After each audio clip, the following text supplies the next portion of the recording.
Ei, queridos, me chamo Rafael, eu estou aqui para conversar com vocês a respeito do Estatuto dos Servidores Públicos do município de Betim, Minas Gerais. Por aí, talvez você encontre também usando a expressão Estatuto dos Funcionários, mas vamos combinar aqui que não é a nomenclatura mais ideal, porque assim, nós temos o gênero, né, que é agentes públicos, e dentro do gênero agentes públicos nós temos várias espécies. Dentre algumas espécies nós temos os servidores e nós temos funcionários. Então assim, é diferente atualmente um servidor público de um funcionário público. Mas isso agora, por momento, não vai trazer grandes consequências. Mas saiba que a nomenclatura mais ideal é a gente utilizar servidores. Então, em alguns momentos no decorrer do nosso encontro, você vai perceber que eu vou utilizar a expressão que está copia e cola da norma, que é funcionário, mas assim não está errado. Se você encontrar na sua prova também funcionário, olhe o contexto e verifique, porque pode ser também um copia e cola e pode estar correto. O que acontece? Alguns alertas antes da gente adentrar realmente no conteúdo. A matéria de estatuto, caso você nunca tenha visto isso antes, é uma matéria muito densa na literalidade. Infelizmente, a maioria das bancas atualmente, quando elas vão cobrar questões de estatutos, de normas em geral, elas fazem um Ctrl+C, um Ctrl+V. Justamente porque quando o examinador copia e cola, ele blindou ali a questão e evita que a questão ela seja tendente de recurso. Então, copiando e colando, há menos chance de uma questão ser atacada. Porém, há momentos em que os examinadores eles aprofundam um pouco mais e cobram um pouco mais. Depende muito do estilo da prova, do cargo, do nível de cobrança. E qual que é a minha proposta aqui para vocês? Vocês perceberão que o nosso estatuto é uma norma anterior à Constituição da República. Então, algumas nomenclaturas, alguns entendimentos, alguns dispositivos, eles não estão de acordo com o sistema constitucional vigente. Então, é necessário que a gente faça uma prévia interpretação para que a gente consiga aplicar corretamente o dispositivo. Então, eu te aconselho o seguinte: além de você fazer o dever de casa, porque eu não vou passar aqui por todos os artigos, eu vou pincelar os mais importantes e que são mais tendentes em prova, é necessário que você faça o dever de casa, leia todos os artigos e me procure caso tenha tido alguma dificuldade pontual, para que a gente consiga conversar e averiguar. Enquanto a gente conversa aqui, enquanto eu exponho para vocês o material com as explicações dos adendos necessários, te aconselho a você produzir o seu material, faça suas anotações, seja um material escrito, um material digitado, porque você vai perceber que esse material ele é composto por alguns esquemas e por algumas reproduções da norma que eu acho necessárias apontar, porque são assuntos às vezes delicados e às vezes a gente encontra nas provas daquela maneira ali que está sendo cobrada na norma. Então é importante às vezes que eu reproduza, né, a literalidade, e é importante também que às vezes eu traga um mnemônico, um esquema para você conseguir aprofundar um pouco mais, entender um pouco mais, inclusive para quem não é do ramo do direito. Então vamos conversar e a gente vai pontuando à medida que der e vamos aprofundando à medida que for possível. Deixo aí para vocês, olha, o meu canal no Telegram, Direito Administrativo com Rafa. Para você que não tem ou não usa o Telegram, é gratuito, você consegue baixar no celular, consegue instalar no desktop também. E lá vai ter um campo de busca, você pode digitar lá Direito Administrativo com Rafa, é um grupo que vai aparecer. Lá a gente comenta questões, deixa alguns esquemas, tem resoluções de provas anteriores, inclusive algumas provas da FUMARC, que é a nossa banca. Lá tem um grande conteúdo bacana para que você consiga estudar, caso você também esteja focando em outros concursos. Mas caso você não tenha o aplicativo ainda instalado, é só você jogar esse link que eu deixei aí abaixo do meu nome, você joga na página da web e ele direciona para o download do aplicativo. Então você consegue baixar ele normalmente, é uma ferramenta bem legal. Sendo bem dosada, assim como outros aplicativos, outras páginas, né? A gente consegue absorver coisas boas também e vai dar tudo certo. Então olha só, Comecemos então agora de maneira mais profunda. Esse estatuto é a Lei Municipal 884 de 69. Veja, ela é de 69, ela é anterior à Constituição da República de 88. Antes disso, deixa eu só fazer um acréscimo. Vocês perceberam lá que no edital, junto à matéria de legislação, a disciplina legislação, né, que vai ser cobrada, temos dentro de legislação a Lei 884, né, o Estatuto, e tem também a Constituição. Então, por isso que é necessário que durante essa aula a gente faça algumas visitas ao texto constitucional e faça algumas adequações no entendimento de alguns dos dispositivos, porque é cobrado da gente nesse concurso também a Constituição da República. Então é necessário que a gente visite ela e converse a respeito dela também e contextualize, porque você pode se deparar com questões que também cobre a Constituição conjugada com o nosso Estatuto. Então vejam, é uma lei municipal do município de Betim, de 69, e além dela nós temos serão cobradas também na nossa prova questões a respeito da Constituição. Lá está citado a Constituição de maneira ampla, então a gente não consegue saber de qual maneira realmente vai vir, mas sempre que possível vamos pegando ganchos e contextualizando. Essa lei municipal, ela institui o regime jurídico único dos servidores públicos da administração direta e indireta. Como assim, Rafael? Regime jurídico único. Regime jurídico entenda como um conjunto de normas. Um conjunto de normas aplicável a alguma situação, a algum caso, a um conjunto de pessoas. E ele é único porque ele vai ser aplicável tanto àqueles agentes públicos que são na administração pública direta e na administração pública indireta. Grosso modo, a administração direta é aquilo que é feito pela própria pessoa do município. A própria administração, de maneira direta, ela faz atividade administrativa. Porém, ela não consegue fazer tudo sozinha. Às vezes é necessário que ela precisa de pessoas especializadas que às vezes cumpram algumas atividades, prestem alguns serviços que realmente são específicos. Então, às vezes, o município ele pode criar entidades, criar pessoas jurídicas para exercer ali as funções dela, né? Ser um longa-manos dela, um braço dela ali na administração. E algumas dessas entidades, grosso modo, a gente chama de administração indireta. E nessa administração direta nós temos autarquias e fundações. Então, autarquias e fundações são empresas públicas criadas, que podem ser criadas pelo município, claro, respeitada a lei orgânica do município também, né, mas de maneira genérica, de maneira teórica. E aos trabalhadores, aos agentes que estão alocados nessas pessoas jurídicas, se aplica esse regime jurídico único. Você pode, às vezes, ouvir falar, em alguns municípios, da sociedade de economia mista e da empresa pública. Porém, os agentes dessas pessoas jurídicas, eles são seletistas, são trabalhadores em que o vínculo é regido pela Consolidação das Leis do Trabalho, a CLT.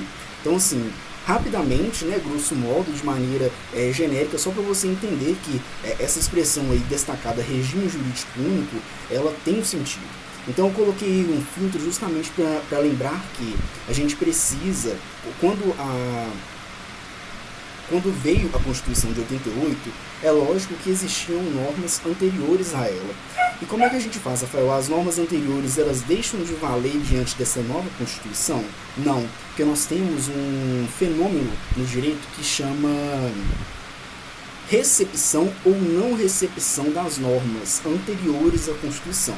As normas anteriores à Constituição passam pelo filtro da Constituição e aquilo que for compatível com a Constituição continua vigente na nova órbita jurídica. Então, é mais ou menos o que acontece com a nossa lei municipal, com o nosso estatuto. Alguns artigos, alguns dispositivos não estão tão compatíveis assim com a ordem constitucional e é necessário que a gente faça o filtro para ver se há ou não aplicabilidade daquela norma. Vamos começar falando, pessoal, das formas de provimento. Formas de provimento são formas de preenchimento de um cargo público.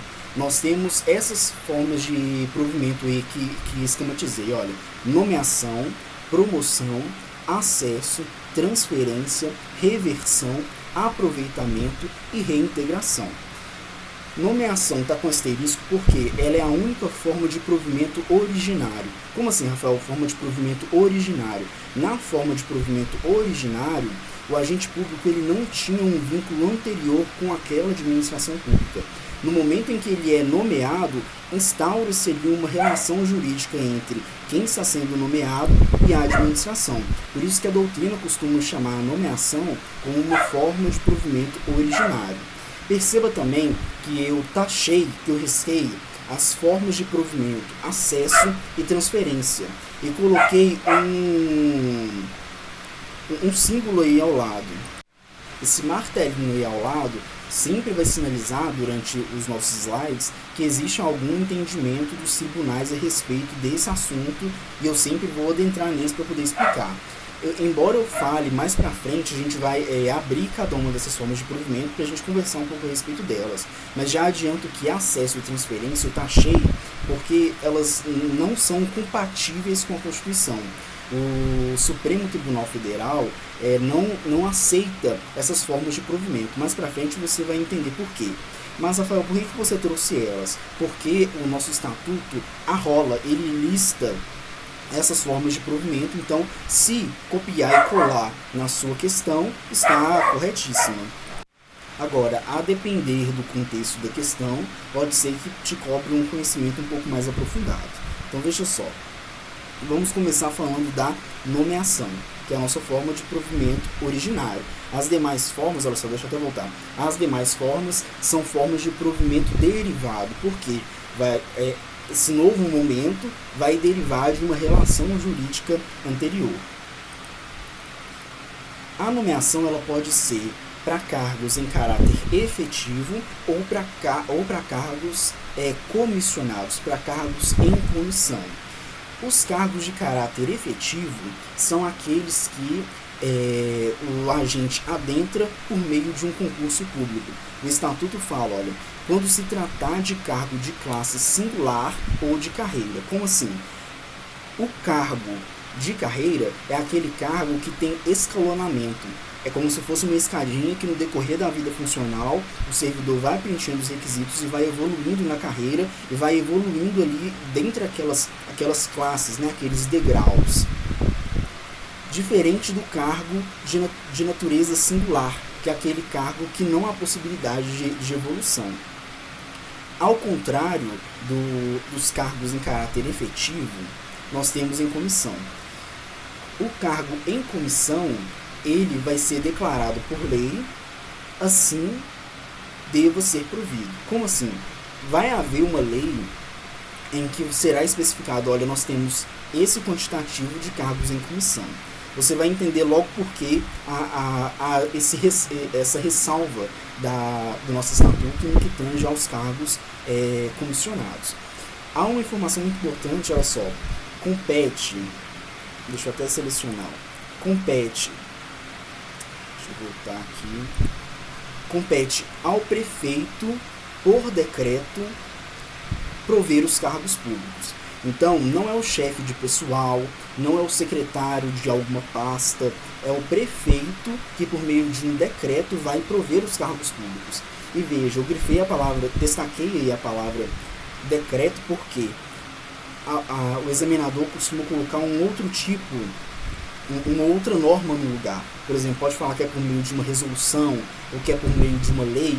Errado. O nosso estatuto prevê que será por meio de um decreto. Beleza? Aí, por que eu destaquei essa diferença? Porque o cargo em caráter efetivo é aquele em que o ingresso do agente público se dá por meio de concurso público. Houve um prévio concurso em que se escolhe os competentes para ingressar na administração e, em virtude desse concurso público, é possível adquirir estabilidade. Diferente do cargo em comissão.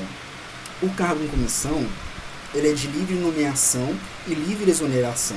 No cargo em comissão, há uma confiança ali entre quem está chamando, entre o administrador que está chamando e entre a pessoa que aceita a nomeação e está ingressando nos quadros da administração. E pelo fato de não haver concurso público no cargo comissionado, não é possível adquirir estabilidade. Então nós temos aí uma grande diferença entre cargo efetivo e cargo em comissão. O cargo em comissão não tem estabilidade, diferente do efetivo, em que nós podemos ter a figura da estabilidade preenchendo os requisitos que nós veremos mais à frente. Destacando aqui alguns trechos de normas do nosso estatuto que tratam da nomeação. Olha só, o artigo 6º. A primeira investidura em cargo de provimento efetivo efetuar-se-á mediante concurso público de provas ou títulos ou de provas e títulos. Coloquei um sinal de atenção e coloquei a Constituição porque a gente precisa de fazer um filtro aqui neste momento. O Estatuto fala concurso público de provas ou títulos ou provas e títulos. Como assim, Rafael? Provas e títulos. Nós temos a prova, a aplicação da prova discursiva, prova objetiva, e nós podemos ter, conjugado a isso, e avaliação de títulos. Na avaliação de títulos é avaliado, por exemplo, pós-graduação, ponto X, mestrado, ponto Y, doutorado, ponto Z, e esses pontos eles acrescem a pontuação da prova discursiva, da prova objetiva. Mas a Constituição ela prevê que é concurso público de provas ou de provas e títulos. O nosso estatuto ele está incompatível com a Constituição na parte que ele fala que pode ser provas ou títulos. Nós temos só provas ou então provas e títulos. Ou é a prova sozinha ou é a prova conjugada com a avaliação do título. Porque, só para você entender, esse ou títulos, a gente pode até... Vou até destacar ele, que esse ou títulos é como se fosse uma avaliação curricular. Porque, veja, se a administração pudesse avaliar só os títulos de certo candidato, é como se estivesse avaliando ali o currículo dele para poder admitir ele nos quadros. E no sistema constitucional vigente, não é possível concurso público apenas de títulos. Então, cuidado com questão de prova. Se a questão copiar e colar o artigo 6º, dependendo do contexto, ela pode estar correta. Mas é possível que nós tenhamos, se o examinador quiser realmente aprofundar, é possível que a gente tenha ali um contexto diferenciado para o artigo 6º. Olha só, o artigo 7º, destaco para vocês o parágrafo 1º. Terá preferência para nomeação, em caso de empate na classificação, candidato já pertencente ao serviço da Prefeitura Municipal de Betim, e havendo mais de um com este requisito, o mais antigo. Coloquei o martelinho aí do tribunal porque nós temos entendimentos do Supremo Tribunal Federal e do STJ também, Superior Tribunal de Justiça, que há aí um ferimento ao princípio da igualdade, ao princípio da impessoalidade também, porque dentre os princípios que a administração pública ela tem que observar, dentre os nortes que a administração pública tem que ter, é tratar todos de maneira impessoal, de maneira igual. Existem entendimentos, existem julgados avaliando, por exemplo, normas estaduais que entenderam incompatível com a ordem constitucional quando a lei estadual dá um privilégio para aquele servidor estadual em um novo concurso público em detrimento de outro candidato que não tenha vínculo com aquela administração. Porque perceba, no artigo 7º, parágrafo 1º, está sendo privilegiado o servidor que já integra os quadros do município de Betim. Ele tem o privilégio em detrimento dos demais. Podem ter outros que sejam até melhores que ele, mas não integram os quadros atuais.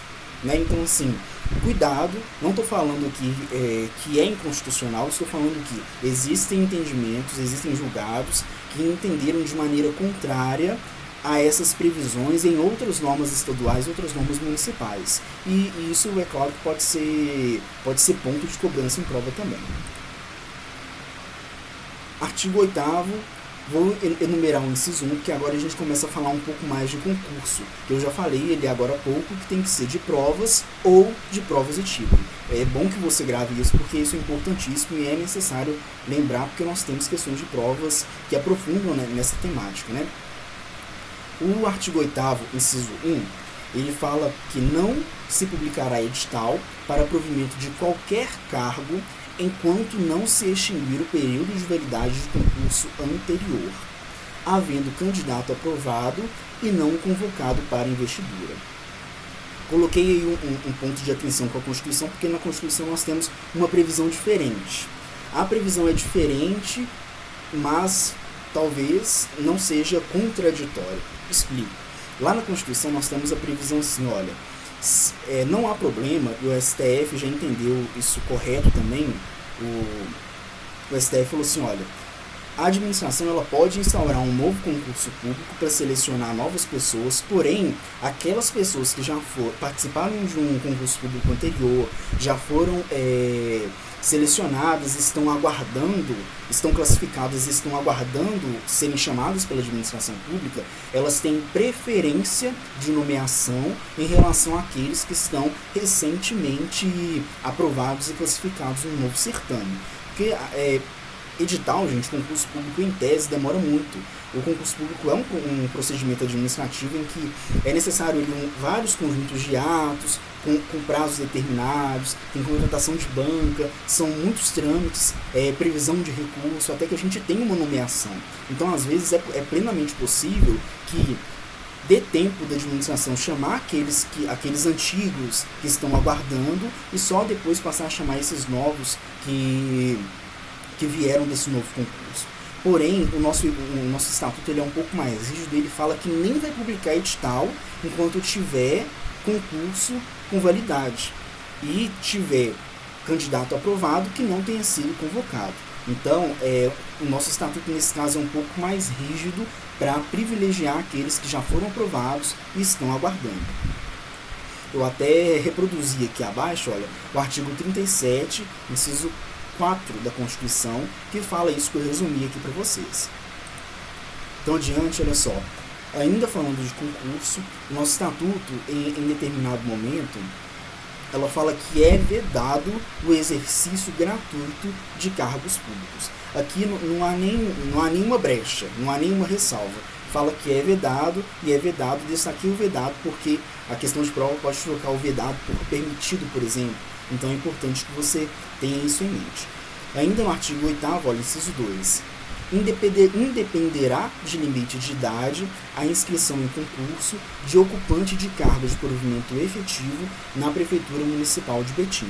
Ou seja, não depende, não está atrelado o requisito da idade no caso de inscrição para concurso. Alerto só o seguinte, também é entendimento dos tribunais superiores. Edital, em alguns momentos, para algumas carreiras policiais, por exemplo, carreiras da segurança pública, é possível que às vezes haja uma restrição da idade, porque pode depender de condição física e outros requisitos. Então, é possível às vezes que o edital ele possa limitar que o candidato só até determinada idade possa fazer inscrição naquele concurso. Contudo, é necessário que a lei preveja aquela situação e restrinja, né, que não fique só a cargo do edital. Mas o nosso estatuto ele foi mais aberto, mais amplo e disse, olha, independe de limite de idade para fazer inscrição em concurso. O concurso público, nosso estatuto ainda continua. Uma vez aberto, deverá estar homologado no prazo de 12 meses. Mais adiante eu trago um esquema sobre a homologação e eu falo um pouquinho melhor a respeito. Compete ao prefeito homologar o concurso. Grifei prefeito porque, cuidado que pode trocar por uma outra autoridade, por um secretário, por um chefe de pessoal, não é o prefeito que homologa o concurso. O prazo de validade do concurso será de até 2 anos, prorrogável uma vez por igual período. Deixa eu só prosseguir aqui para ver se o esquema está aqui. Então, olha só, nós temos o concurso público e depois que acabam os trâmites do concurso público, é selecionado o pessoal, é classificado, não cabe mais recurso, haverá a homologação. A homologação é um ato administrativo da autoridade competente, que eu falei que o concurso público nada mais é que um processo administrativo com o desenrolar dos atos e culmina, o final dele vem com homologação, e na homologação a autoridade é como se ela pegasse imagina o processo físico, ela pega todo o processo físico, vê que está tudo regular, que tudo foi conforme a legislação e ao final ela dá o ok dela, fala assim, concordo, beleza, homologo, foi de acordo com o ordenamento jurídico e a partir daquele momento é possível que as pessoas comecem a ser chamadas. A partir da homologação nós temos o prazo de validade de até 2 anos, prorrogável uma vez por igual período. não são, cuidado com as pegadinhas de prova e com crendice popular, não são 2 anos mais 2, e nem só 2 anos, são de até 2 anos, ou seja, a gente pode ter concurso público com validade de 6 meses, por exemplo, prorrogável. A prorrogação, ela não é pelo período que quiser, é por igual período. Então, a vigência primeira foi para 8 meses, a prorrogação também será para 8 meses. Primeira validade para 2 anos, a prorrogação, se prorrogável, também por 2 anos. Por que eu falei se prorrogável? Eu usei esse termo que nos traz a característica da possibilidade. A prorrogação, ela vai estar prevista no edital, mas quando fala que é prorrogável, porque é um ato discricionário da administração. Por que um ato discricionário? Porque o administrador ele tem a oportunidade e a conveniência de avaliar se naquele caso é vantajoso, é propício ao momento prorrogar aquele concurso. Então, depende muito do contexto, da decisão política daquele momento em prorrogar ou não. Então, assim, não é obrigatório, não é vinculado prorrogar. É ato discricionário, há a possibilidade da prorrogação. Agora nós falamos de concurso, vamos falar um pouquinho da posse. Então, nós primeiro temos a nomeação, que é aquele chamamento, né, do servidor, aquele preenchimento ali do cargo público. Na posse, haverá a assinatura do termo de posse, em que o servidor ele vai concordar ali com todos os deveres, todas as obrigações, todas as funções. Há ali um comprometimento em integrar os quadros da administração pública efetivamente. Então, com a assinatura do termo de posse, é como se a pessoa, se o nomeado, ele vestisse a camisa da administração pública e passasse a integrar ali de uma vez por todas a administração pública. E a nomeação, o nosso estatuto fala, é a única forma de provimento, a posse, segundo o nosso estatuto, ela só é aplicável em caso de nomeação. Deixa eu só voltar aqui para ficar um pouco mais claro. Olha, lá no nosso slide inicial, nós temos várias formas de provimento: promoção, reversão, aproveitamento, reintegração. Porém, a posse, segundo o nosso estatuto, ela vai estar presente na nomeação. Então, olha só. Passei demais. Artigo 13. São competentes para dar posse. Destaquei aí porque é artigo que tem cara de prova, né? Então, quem tem a competência para dar a posse? O prefeito, no caso de chefes de departamento, divisões e órgãos que lhe forem diretamente subordinados, é competente também para dar posse. O chefe do órgão de pessoal da prefeitura para os demais funcionários. Então, os chefones, quem dá posse é o prefeito, os demais, quem dá posse é o chefe do órgão de pessoal. Artigo 15, que eu destaquei aí. Poderá haver a posse mediante procuração por instrumento público. Há a possibilidade, e segundo o nosso estatuto, isso não é previsto em todos os estatutos, mas o nosso trouxe essa previsão da possibilidade da posse ocorrer mediante instrumento público. Por quê?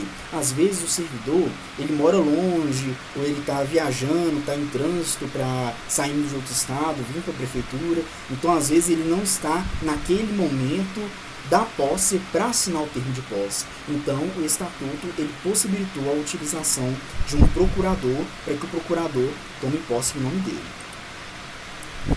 Antes da gente falar um pouquinho a respeito desses prazos, vou encerrar aqui o bloco e a gente volta na sequência.